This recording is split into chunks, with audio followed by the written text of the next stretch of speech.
Economics basics lecture 1 introduction. Economics ఇంట్రడక్షన్లో మనకు subtopics. First one definition. Economics definition ఏంటి, తర్వాత మ్యాక్రో ఎకనామిక్స్, మైక్రో ఎకనామిక్స్ అంటే ఏమిటి, next economics agents, systems of economy, sectors of economy, MCQ 1 by 1 మనం చూసుకుంటూ వద్దాం. ఫైనల్గా ఈ టాపిక్ని మనం కంప్లీట్ చేద్దాం, ఎంసీక్యూతో మనం కంప్లీట్ చేద్దాం. First definition.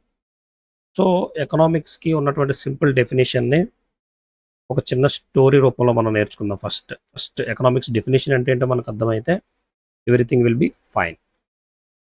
So definition of the economics చూస్తే, ఒక ఫార్మర్ ఉన్నారు. ఒక ఫార్మర్, సో ఈయన పేరు లెట్స్ సే రావా. ఈ ఫార్మర్కి 1 acre ఫామ్ ఉంది, ల్యాండ్. ఈ ల్యాండ్లో అయినా రైస్ని ఏం చేస్తారు, ప్రొడక్షన్ చేస్తారు. రైస్ని ప్రొడక్షన్ చేస్తారు.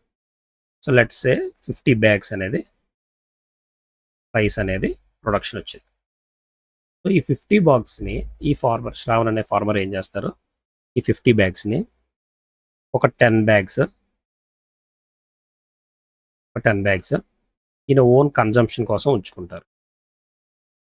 కన్జంప్షన్ అంటే ఆయన ఓన్గా యూటిలైజ్ చేసుకుంటారు. నెక్స్ట్ ఫర్దర్గా ఉన్నటువంటి 40 bagsని మనీ కోసం ఎక్స్చేంజ్ చేస్తారు.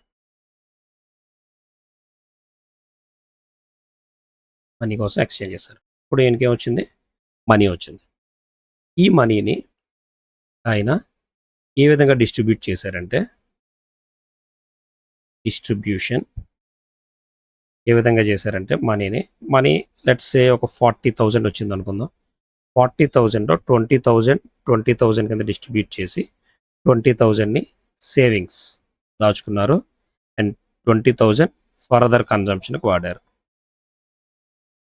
ఫర్దర్ కన్జంప్షన్ అంటే దేనికోసం, క్లాత్స్ కోసం కానీ అదర్ కన్జ్యూమర్ గూడ్స్ కానీ ఏవైనా సరే కొనుక్కోవడానికి వాడారు. ఓకే, సో ఇక్కడ ఈ ఫార్మర్ ఏం చేశారు, ఫస్ట్ నుంచి ఒకసారి మళ్ళీ చూడండి. దీనికి 1 acre ల్యాండ్ ఉంది. అందులో రైస్ ఏం చేస్తున్నారు, ప్రొడక్షన్ చేస్తున్నారు. అందులో 10 bags వచ్చేసరికి ఓన్ కన్జంప్షన్ కోసం ఉపయోగించారు. మిగతా 40 bagsని ఎక్స్చేంజ్ కోసం యూజ్ చేశారు. ఈ వచ్చినటువంటి మనీని డిస్ట్రిబ్యూట్ చేశారు. దీనికోసం, సేవింగ్స్ కోసం, కన్జంప్షన్ కోసం. సో ఇక్కడ మన కాన్సెప్ట్స్ ఏమొచ్చాయంటే, number 1 production, number 2 consumption, number 3 exchange, number 4 distribution. ఇప్పుడు ఎకనామిక్స్ డెఫినేషన్ చూద్దాం. అర్థమైంది కదా, స్టోరీ అర్థమైంది కదా. ఇప్పుడు ఎకనామిక్స్ డెఫినేషన్ చూద్దాం. Economics is a behavioural science that studies the production, consumption, distribution and exchange of goods and services. So farmer చేసిన production, consumption, distribution, exchange of goods and services is called economics. It's a simple definition of economics. ఏం లేదు, production చేయాలి, consumption చేశారు, distribution చేశారు, exchange చేశారు. ఇది economics definition, right. ఇది ఒక ఇండివిజువల్ ఫార్మర్లో జరిగింది కాబట్టి దీన్ని మైక్రో ఎకనామిక్స్ అంటారు. సో ఒక ఇండివిజువల్ ఫార్మర్లో మనం మాట్లాడుకుంటే అది మైక్రో ఎకనామిక్స్ అంటాం. అలా కాకుండా ఒక యూనిట్కి కానీ, ఒక కంట్రీ కానీ కంప్లీట్గా మాట్లాడితే అది మ్యాక్రో ఎకనామిక్స్ అంటారు. ఒక ఇండివిజువల్ యూనిట్ గురించి మాట్లాడితే అది మైక్రో ఎకనామిక్స్. ఒక బిగ్ యూనిట్ గురించి కానీ, ఒక కంట్రీ గురించి కానీ మాట్లాడితే అది మ్యాక్రో ఎకనామిక్స్. కాన్సెప్ట్ అనేది సేమ్. మైక్రో ఎకనామిక్స్లో కూడా same production, consumption, distribution, exchange గురించి మాట్లాడతాం. మ్యాక్రో ఎకనామిక్స్లో కూడా same production, consumption, distribution, exchange గురించే మాట్లాడతాం. Remaining all are same, micro economics and macro economics. So first topic definition, then second topic micro economics and macro economics. Micro ఎకనామిక్స్కి micro economics difference ఏంటి? Simple differences. 1, micro economics studies the individual unit. మనం చెప్పాం కదా, ఒక farmer గురించి మాట్లాడుకుంటే, ఒక firm గురించి ఒక కంపెనీ గురించి మాట్లాడుకుంటే అది micro economics. Concepts remain same. ఎప్పుడు కూడా ఇది చివరి వరకు మనకు క్యారీ ఫార్వర్డ్ అవుతూ ఉంటుంది. Production, consumption, exchange, distribution. 4 కాన్సెప్ట్లు మాత్రం రిమైన్ సేమ్. ఇద్దరు మైక్రో ఎకనామిక్స్ అవనియండి, మైక్రో ఎకనామిక్స్ అవనియండి. ఇండివిజువల్ యూనిట్కి అయితే మైక్రో ఎకనామిక్స్, ఎంటైర్ ఎకానమీకి సంబంధించి అయితే micro economics. So micro economics అనేది concern with prices of a single good. ఒక గూడ్కి సంబంధించి కానీ, ఒక ఇండివిజువల్ యూనిట్కి సంబంధించింది కానీ, ఒక కంపెనీకి సంబంధించింది కానీ, ఒక క్లోజ్డ్ యూనిట్లో ఉంటుంది. అది మైక్రో ఎకనామిక్స్. మ్యాక్రో ఎకనామిక్స్ ఏంటంటే concern with general price level. కంప్లీట్గా ఆ ప్రైజ్ లెవెల్ మొత్తం గురించి మాట్లాడితే అది మ్యాక్రో ఎకనామిక్స్ అవుతుంది. రైట్. దెన్ మైక్రో ఎకనామిక్స్లో it focuses on demand and supply in individual market. Right. Demand and supply మీద ఆధారపడుతుంది మైక్రో ఎకనామిక్స్. ఎంత డిమాండ్ ఉంది, ఎంత సప్లై చేసాం. So micro economics focuses on national income, employment and inflation. National income, employment, inflation. These are different topics. So ఇప్పుడు కంప్లీట్గా మనం micro economics అంటే ఏంటి, మైక్రో ఎకనామిక్స్ అంటే ఏంటి, డెఫినేషన్ ఆఫ్ ది ఎకనామిక్స్ అనేది కంప్లీట్ చేసాం. ఒకసారి మళ్ళీ మనం మన స్టోరీలోకి వద్దాం. సో ఈ స్టోరీలో production, consumption, exchange and distribution జరిగింది. ఇప్పుడు ఈ మొత్తం స్టోరీలో ఇక్కడ 10 bags అనేది కన్జంప్షన్ చేశారు. ఎవరు కన్జంప్షన్ చేశారు? హౌస్ హోల్డ్స్ కన్జంప్షన్ చేసుకున్నారు. ఆయన ఓన్ కన్జంప్షన్ కోసం వాడారు. హౌస్ హోల్డ్ కన్జంప్షన్ అంటారు. ఈ 40 bagsని ఎక్స్చేంజ్ చేశారు. ఈ 40 bagsని ఎవరు కొన్నారు? ఫర్దర్గా హౌస్ హోల్డ్స్ కానీ, ఫర్మ్స్ కానీ, ఫ్యాక్టరీస్ కానీ, ఎవరైనా సరే ఈ 40 bagsని కొన్నారు. ఇక్కడ ఎక్స్చేంజ్తో ఈయనకేమొచ్చింది? మనీ వచ్చింది. ఈ మనీని కంట్రోల్ చేసేది ఎవరు? గవర్నమెంట్. సో ఇక్కడ గవర్నమెంట్ అనేది ఇన్వాల్వ్ అయ్యింది. వచ్చినటువంటి 40,000ని ఈయన సేవింగ్స్ రూపంలో 20,000, ఫర్దర్ కన్జంప్షన్ రూపంలో 20,000 అనేది చేశారు, డిస్ట్రిబ్యూషన్ చేశారు. ఇక్కడ సేవింగ్స్ అనేది బ్యాంక్స్లో చేస్తే ఇక్కడ బ్యాంక్స్ అనేది ఫర్దర్గా ఇన్వాల్వ్ అవుతాయి. ఇక్కడ ఫర్దర్ కన్జంప్షన్లో వేరే గూడ్స్ ఏవైనా సరే ఈయన పర్చేస్ చేసినట్టయితే ఇంకొన్ని ఫిర్మ్స్ అనేవి ఇంక్లూడ్ అయ్యి ఉంటాయి.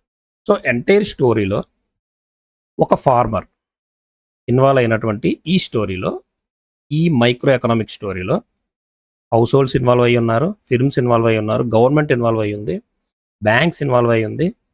సో ఈ విధంగా డిఫరెంట్ ఏజెంట్స్ అన్నీ కూడా ఇందులో ఇన్వాల్వ్మెంట్ అనేది జరిగి ఉంది.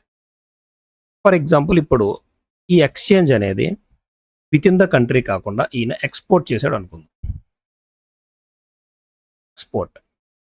ఎక్స్పోర్ట్ చేస్తే ఇంకా కొత్త ఎంటిటీ ఏమొస్తుంది? ఫారెన్ ఎంటిటీస్ అనేవి ఇన్వాల్వ్ అవుతాయి. సో దీన్ని బట్టి మనం ఏం తెలుసుకోవచ్చు అంటే మైక్రో ఎకనామిక్స్లో కానీ, మ్యాక్రో ఎకనామిక్స్లో కానీ మనకి ఏజెంట్స్ అనేవి ఉంటాయి, ఇండివిజువల్ ఏజెంట్స్ అనేవి ఉంటాయి. Individual agents that make the decision within the economy. So those are called economic agents. ఈ ఎంటైర్ ప్రాసెస్లో మనకి ఎకనామిక్ ఏజెంట్స్ అనేవి చాలా వరకు ఇన్వాల్వ్ అయ్యి ఉన్నాయి. So the third topic, economic agents.